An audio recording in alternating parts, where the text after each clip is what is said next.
We are going to see unique things that happened to my father, Japheth Lando.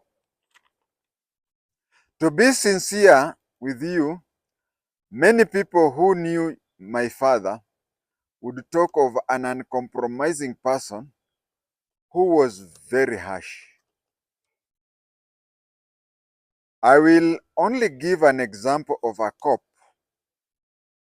who told me that as my father was paying them, previously police officers used to be paid from a book. You come, you sign against the voucher, you are given your salary. So there was this cop who was working under my father who said that one time, I think that was 1968 in Mombasa, my father was paying police officers their monthly salary. Each cop was supposed to carry his own pen.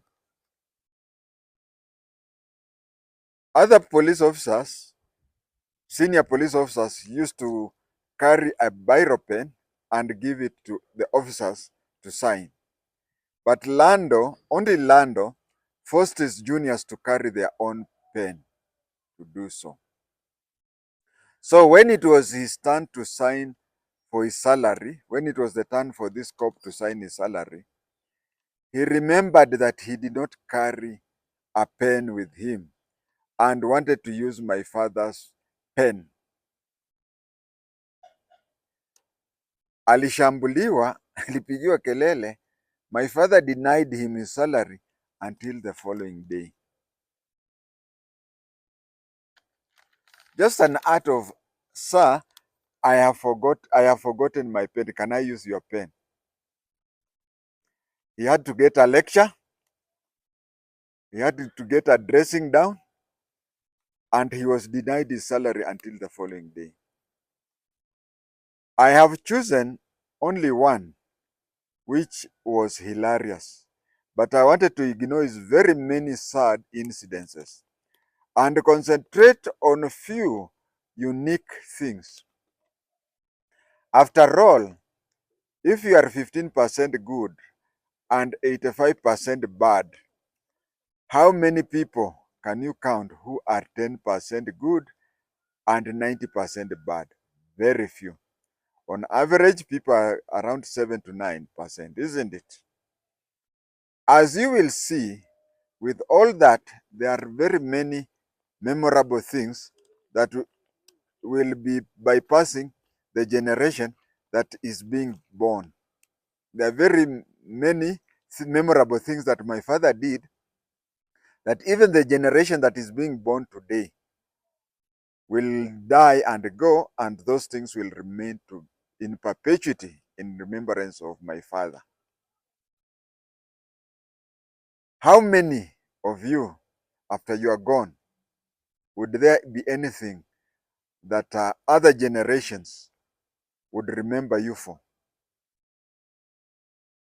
I'll mention a few of the things here, of which even the generation that is being born today, they will grow gray hair, but will still remember my father for one or two things, one or two good things. One of the many is just Google Map the word Daja Yalando. Just Google Map the name Daja Yalando. It is there. Lando died a few years ago, and there is still Daja Yalando. Kids who are born today, the bridge may reach somewhere and be replaced with a better one, but even the new one will still be called Daja Yalando. How many of us can have such a thing named after us?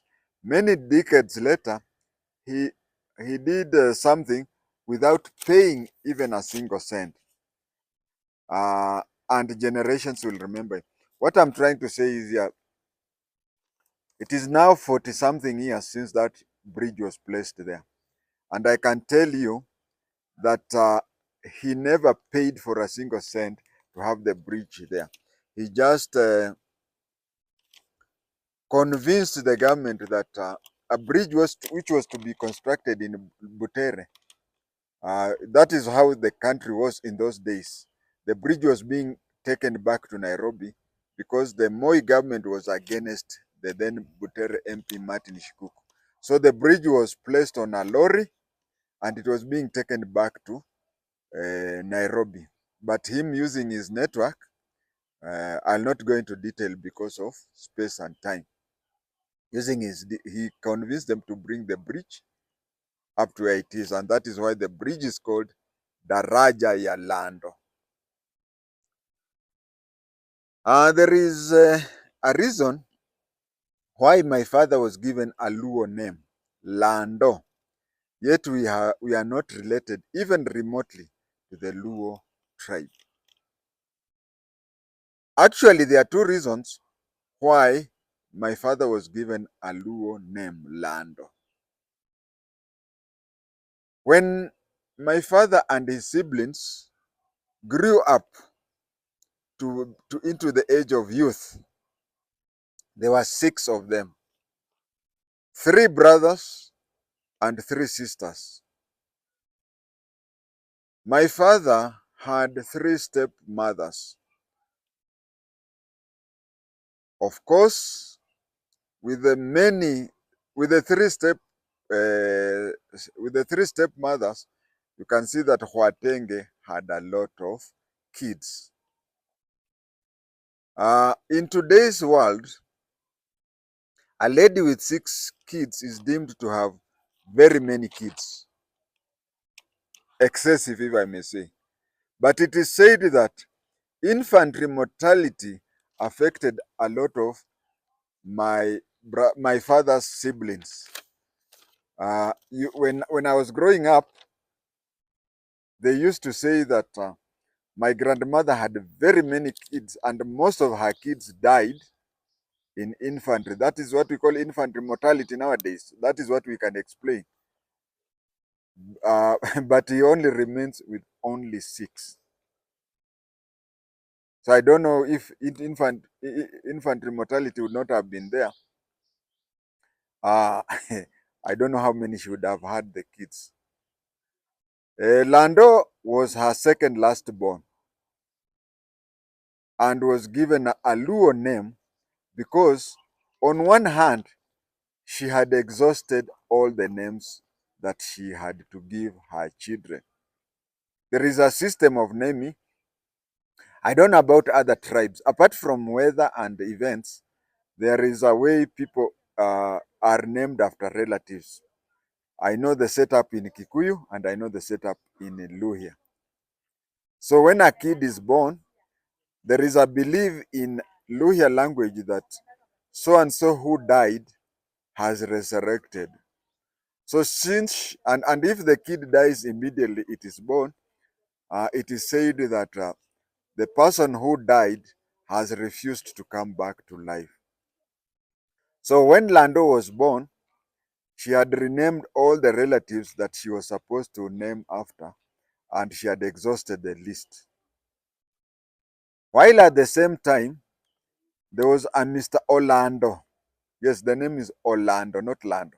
There's a Mr. Orlando. The Nyanza district clerk had come visiting. Mr. Orlando, the Nyanza district clerk, had come visiting. So it was decided, just like Luos, Luhya, I don't know about other tribes. Among Luos and Luhyas, if a VIP passes near your home and you get a kid is born, okay, those days, if the VIP used to be in men, but nowadays we have women. So let me modify it a bit. If a VIP, a man, passes near your place and a child is born, the child is named after that VIP. But if the child is a boy, and if the child is a girl, then the the child is named after the wife of the VIP. That is how it was those days. But nowadays we have, as I said, I will lament, nowadays we have women in very senior positions. So you find that, let's say, Charity Ngilu visits your place in Butere, and you give birth to a boy. What Luhyas do and Luos do is that you go to Charity Ngilu and ask her about the name of her husband. Then she gives out the name of her husband. Then you name the child after the husband. That is the tradition of naming VIPs who are visiting. But since Mr. Orlando was male and my father was male, they named my father after Mr. Orlando.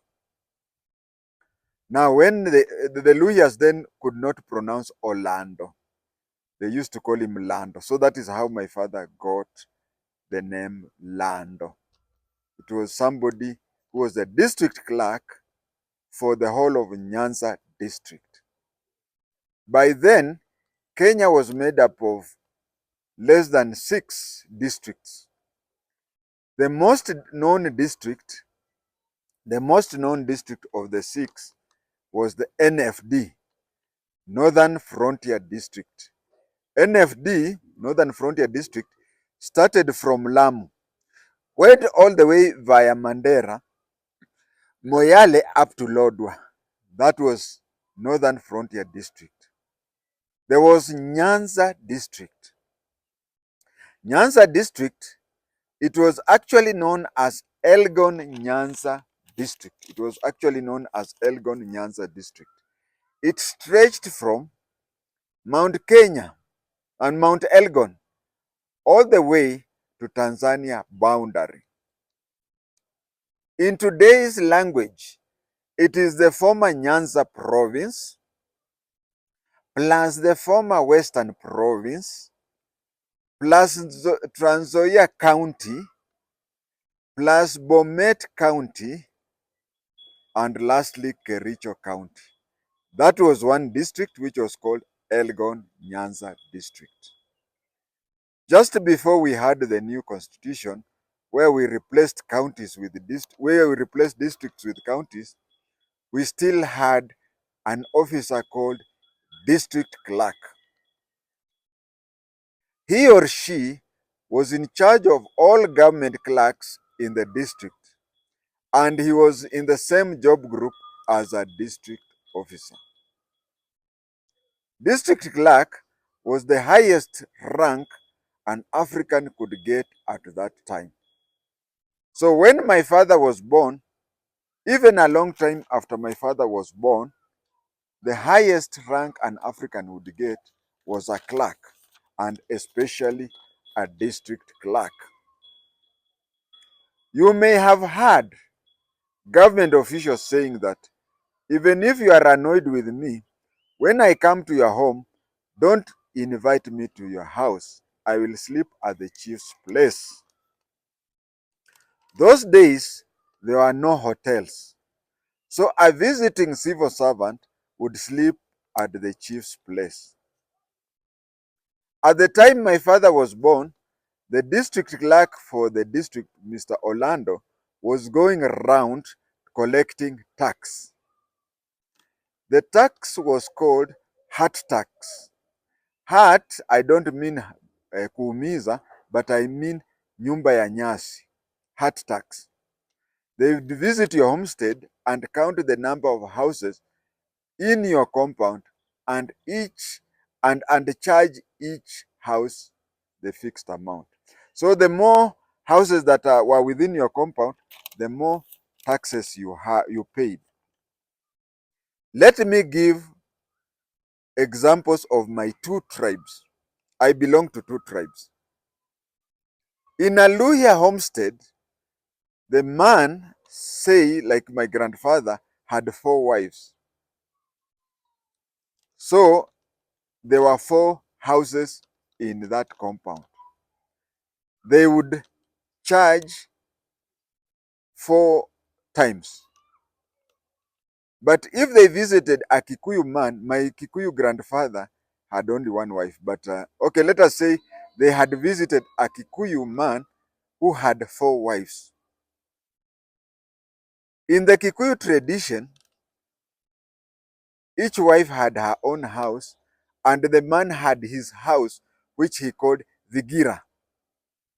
So you find that a Kikuyu man with 4 wives and a Luhya man with 4 wives, the Kikuyu man would pay more because he would pay 5 units. But the Luhya man would pay 4 units. That is why it was called heart tax. Mr. Orlando was accommodated by JI-TENGE because JI-TENGE was a traditional leader. He was a headman. As I've just said, that those days, if there were no hotels or lodges, so people were being accommodated in the chief's place. In Luhya land, there were not even 10 chiefs. JI-TENGE was a headman under Mumia, Nabongo Mumia. There were no assistant chiefs then. The headman used to report directly to the chief. Now, Mr. Orlando was, if you can Google map Daja Yalando and then ask yourself how many kilometers it is from Daja Yalando to Mumias town, you'd see it is very far. So when Mr. Orlando was collecting heart tax near Daja Yalando, he slept at JI-TENGE's place, who was a headman. There were various levels of headmen. There was H1, H2, and H3. JI-TENGE was H1, the most senior one, just like you have DO1. As I said, my grandmother lost many of her children due to infantry mortality. And the only explanation then was that of evil eyes, according to Luhya tradition even today. Even today, there is a belief among Luhyas that there are some older elderly women with evil eyes. They just have to look at a child and the child develops funny illnesses. So it was said that those are the people who used to make her children die. There was no technology like today, which says that the immunization and so on. So just when young, her last born called Makoha, her last born called Makoha died suddenly. First of all, before I continue, I have to tell you that there is a name in Luya called Makoha. Makoha means ash. Makoha means jivu kwa Kiswahili. A lady losing her children due to those evil eyes or something, she would apply a lot of ash on her body, and the kid she gets whenever if she has another pregnancy, and the child, whether a boy or a girl, would be called Makoha, meaning that she had applied ash on her body, like what the women do when they apply makeup. She had applied ash, and she didn't want the child to die. So those kids are called Makoha. When Makoha was young, he died suddenly. These days, if a person dies in that situation, we call it sudden death and we open an inquiry file. But those days, it would be taken that some ladies with evil eyes had seen the child and passed something through telepathy. She mourned him a lot. She mourned him heavily, the way a woman mourns her husband. And so she was nicknamed Kwa Makoha, meaning Makoha's widow. She retained that name for the rest of her life. When JI-TENGE later died, the other widows were called Kwa JI-TENGE, JI-TENGE's widow. But my grandmother was never called Kwa JI-TENGE because already she had already been nicknamed Kwa Makoha. She then decided that instead of the elderly ladies looking at Lando with evil eyes and maybe harming him or even killing, she dispatched him to Uganda to stay with her sister at a place called Budadili. Budadili. Budadili is a place for Badadili, and Badadili are closely related to Bukusu. They are also, but they are closer, more closer related to Gisu. Just the way that we have the James, Samburu, and Masai. So we have Bukusu, Gisu, and Badadili. My father went and was educated there. When schools were closed, he was not supposed to come back. He was not supposed to come back since since the old evil eyes would look at him. So during school holidays, he would enroll in a secretarial college, or can I say typing college. After school, yes, my father never told me the level of education that he went to, but I can assume that let's assume that he reached grade 8, or is it standard 8? He used to tell me that he was basically a self-taught individual. Maybe he's trying to say that education like Form 4 and the police exams, he educated himself while on duty.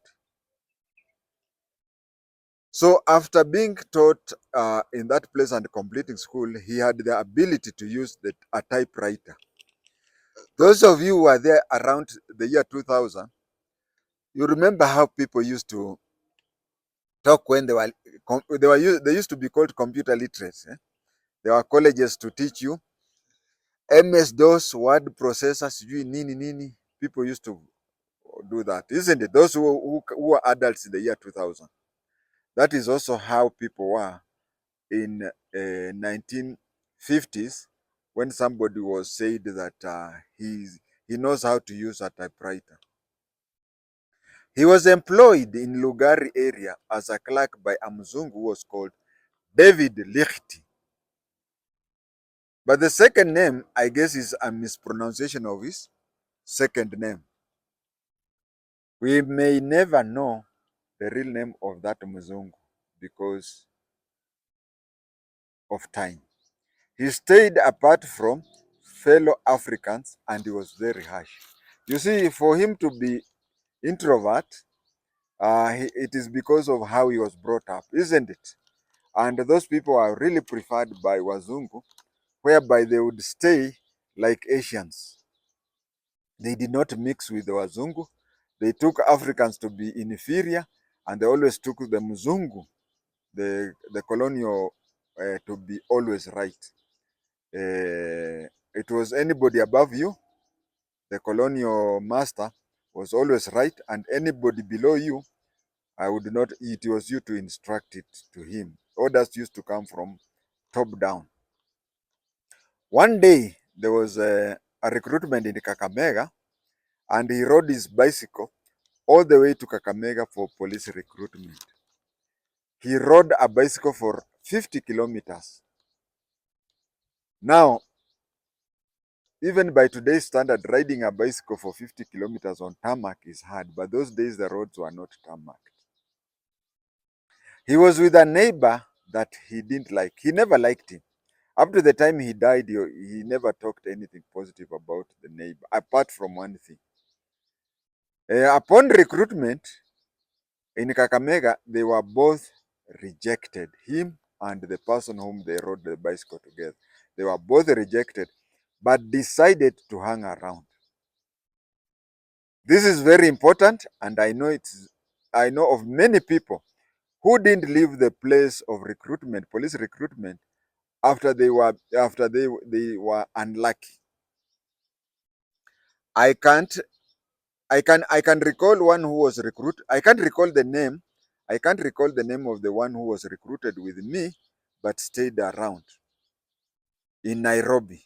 But I also know of a squad mate of mine in Kiganjo, who was called Darlington Juma, who was not recruited in Bungoma, but stayed around. What happened was this: after recruits had been taken in Bungoma, they discovered that they had not taken a person of the Teso tribe. You know, after recruitment, there is the list there. They say we have employed 6 Kikuyus, 5 Luos, 4 Luos, something like that. They discovered that in Bungoma, they had not recruited a Mteso. So they went around and asked those kids, those boys who had not been, those who had been rejected, is there any of you who is a Mteso? Darlington Juma, who is a Bukusu, said he was a Mteso. The instructor knew some bit of Teso language. He Abakiro, he said, they talked. It reached a time when both had exhausted the little Kiteso they knew. You see, if the teacher would have known more Kiteso, Darlington Juma would have been caught. But when he asked the last thing that he knew in Kiteso, Darlington Juma answered him. And so Darlington Juma was taken as a Mteso, whereas he was a Bukusu. That is why I say that starting from my father and all the way, I've always told those people who go for recruitment, especially in the police, if you are rejected, don't go, stay around. You never know. After all, you'll only lose a few hours. So the European inspector who was the recruiting officer went to prepare notes for the recruits enlisted in Kakamega. You know, he has to write down the list that have recruited, let's say, 10 recruits, and these are their names, these are such things. When he left where the recruits were, and he was headed to a room to do the typing, Lando saw him carrying a typewriter. Then Lando approached him and told him in perfect English. You remember, he went to school in Uganda. He told him in perfect English that he knew how to use the portable. The accent, the English accent, and the clarity of the language shocked the European inspector. He then told Lando to type an application letter to the commandant of Kenya Police Kiganjo so as to join as a recruit. Many people can take that one for granted, but those days things were very different. Even during my time, when you are applying for a job, we are not even after me. We used to have people who had bureaus. I don't know whether they still are there, where you go to them and say they prepare a CV for you, and they prepare an application letter to I apply to this to join your work. So Lando wrote to the commandant Kenya Police College Kiganjo, PO Box private back Kiganjo. I do hereby apply to join the police force as a police recruit. Blah blah blah. He did, and you see the way he was typing. He was typing without even me. When I used the typewriter, I would start going looking for. But he, as a person who had been trained in usage of typewriter, he knew where the fingers would go, even without touching them. After typing that and giving it to the European inspector, he was told to board the lorry and go to Kiganjo. Those days, after recruitment, you just go to Kiganjo. It was not like our time or other time when you are told either to go to Kiganjo straight or come here, we will take you to Kiganjo on such and such a day. On such and such a day.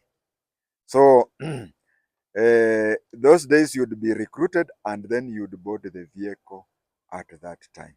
So he boarded the lorry and went to Kiganjo. He told the village mate, whom he didn't like and didn't trust, that you can take this bicycle to my mother. That is my grandfather, but Lando's mother.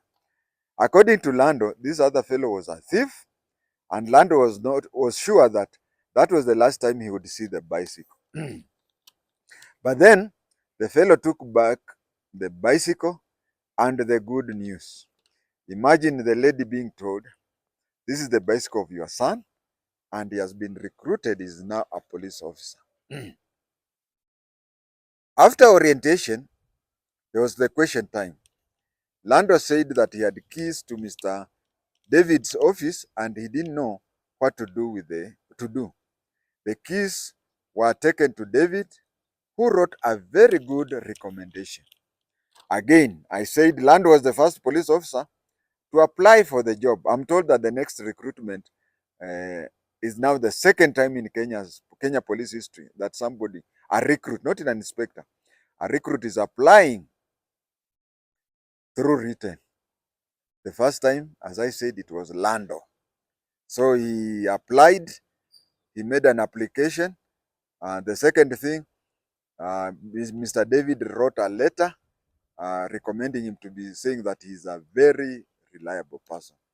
Even up to today, I don't. Okay, during my time, I think, because we had three people we had to consult: the chief, the school, and where I used to work. I think those who had a work experience had the letters of recommendation from their former bosses. But Lando was the first person to do that.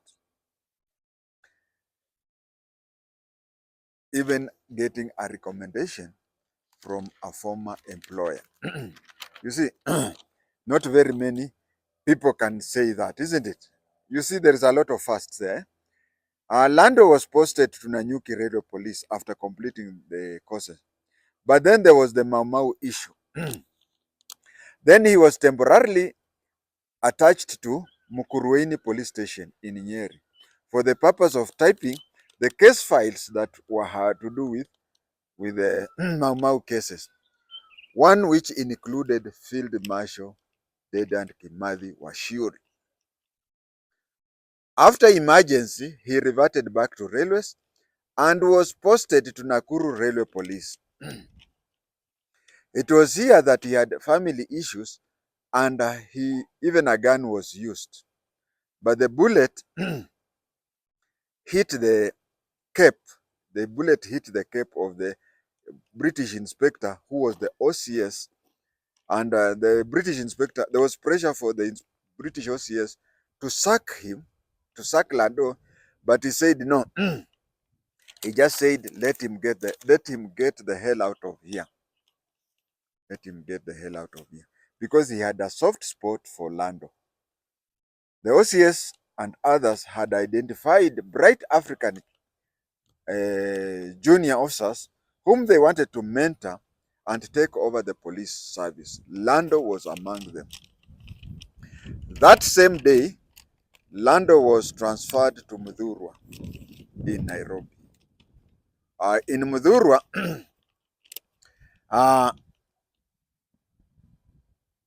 the bosses gave the person, a sub-inspector called Ben Gethi, they gave him a duty of mentoring Lando. And Ben Gethi would talk to Lando and say, Sasa, if the OCS was a bad man, he would have sacked you, and you see, you are among the junior officers who are supposed to be promoted to senior ranks to start a clean police service. And you're just doing that because of a woman. He said, but anyway, to cut the long story short, he said it is hard for him to get a good woman. And so Gethi said, let me go and introduce you to a daughter of a prominent person in my home area. That is when Ben Gethi took my father to the home of Davidson Gufoine Kuguru and introduced him to one of the daughters, who was my mother. Well, my mother was not the daughter of Kuguru. My mother was an adopted daughter of Kuguru. He was an adopted daughter. But Peter Kuguru's mother is a younger sister to my maternal grandmother. Uh, my maternal grandmother was a Mau detainee together with Mama Ngina Kenyatta. And so her children were divided among relatives. And Davidson Kuguru is the one who adopted my mother. So when Gethi was introducing my parents to each other, he himself thought that Kuguru was the biological father to my mother, but he was the adopted father to my mother. So that is how my parents came. And then they got married when my father was at, what do you call, at Mudhurwa. So one time, around 1960, or around 1960 or early 61, during the annual inspection, uh, the inspector at Nairobi railway station, which people of people who go to Kibera and Kawangware and Satellite, they know their bus stop there. Uh, my father was having a discussion, Lando was having a discussion with the European inspector who was the OCS. The inspector said that the bosses were very impressed with the paperwork that Lando had done, said your work is meticulous, but when it comes to your shoes are dusty and so on. He told him, look at my shoes. I'm senior to you, but my shoes are shining more than yours, and I stay in Makongeni and you stay in Mudhurwa. Lando told him, it's because you drive from your place to here. You know, for those who know Mudhurwa, Lando would walk all the way. There is a hall, social hall in Mudhurwa. He used to stay next to the social hall in Mudhurwa. So you'd come past the Wakulima market, and those days there was no tarmac, up to KPCU, up to the bomb blast roundabout, then turn left, go to the railway station. So he said, you see, I walk in that place and you drive from Makongeni. That is when he was asked why he didn't apply for a car loan. He said car loans were applicable to inspectors of police and above. Then the inspector asked him, who said so? Can you quote the authority that says so? To cut the long story short, the OCS convinced Lando to apply for a car loan, which Lando applied for 1,000 shillings as a car loan. The OCS signed it. But you see, it came to a place where the OCS was to, there is a place, work to do with the disciplined services. Everything they do, there is a place where you have to write the rank of the person. So when Lando was signing, at the place of rank, he didn't write the rank of constable. He left it vacant because he was, if it is talking, we say tongue-tied. So when it reached the OCS saw it and signed it as a sergeant. As a sergeant. Uh, Lando was getting this, was on the same salary scale as a sergeant, but he was a constable. This is the reason. In those days, when you sat for Swahili literacy exam and passed, even though you are a constable, you'd get the salary of a corporal. But if you sat for the English literacy test, which Lando sat and passed, you'd, like him, he never even attempted the Swahili, just did the English. And he was straight away given the same salary scale as a sergeant. So I think that is why the OCS filled in the form and said he's a sergeant. The form was taken to the OCPD and the railway commandant, both who signed it. Lando took it to the police headquarters. You can see it is just a walking distance because the two offices are still there, the railway police station and the police headquarters. When gazetted officers in police headquarters saw that a sergeant, a constable, when gazetted officers at the police headquarters saw that a constable was so bold enough to apply for a car loan, and not just that, he had impersonated uh, he had impersonated himself as a sergeant. They laughed and said that he was bold, and so he was included in the next course of inspectorate. Very few constables earned the salary of a sergeant. Lando earned the salary of a sergeant when he was a constable. His son, Huatenge, was a constable and used to earn the salary of a sergeant because I am a Form 6. Coincidences, eh? Again, Japheth Lando attended the inspector's course as a constable. I also attended the inspector's course as a constable because I'm a Form 6, which they called Special Inspectorate course. Before this, senior officers, especially Europeans, uh, I had approached together. I think I'd said that about mentoring Japheth Lando. Uh, so in 1961, Lando could consider that to be his luckiest year because he had a car worth 1,000 shillings. Nowadays, I think 1,000 shillings is fueling the car. He had pips, he was an inspector, and once again, he had a father, not just a father. That is the year he had two sons, me and my step brother. Some people insist that I call him my half brother. Shortly after, he was transferred back to Nakuru to take over from the inspector who saw him as a bright person and refused to sack him. No doubt both were very happy. He was the first African OCS Nakuru Railway Police Station. I'm jumping a lot because his story is very, very long. You can take several times of such recordings. In 1971 or 1972, the rank of Assistant Superintendent of Police was amalgamated with that of Superintendent. And he was among the Assistant Superintendent of Police who were merged with the Superintendent of Police. The rank was recently reintroduced by the National Police Service. When Jomo Kenyatta died, Lando was reintegrated back to the police from the National Service, where he had been seconded. He then took over as somebody was called FCB Railways. FCB Railway stands for Force Crime Branch.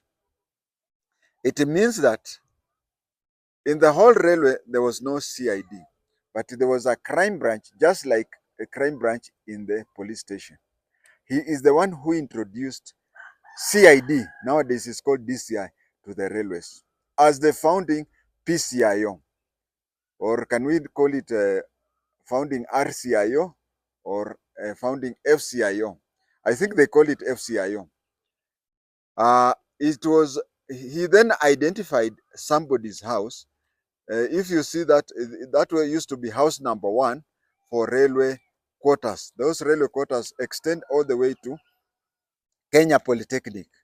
So he identified one house which was next to the police station, and the house was converted into detective's office up to today.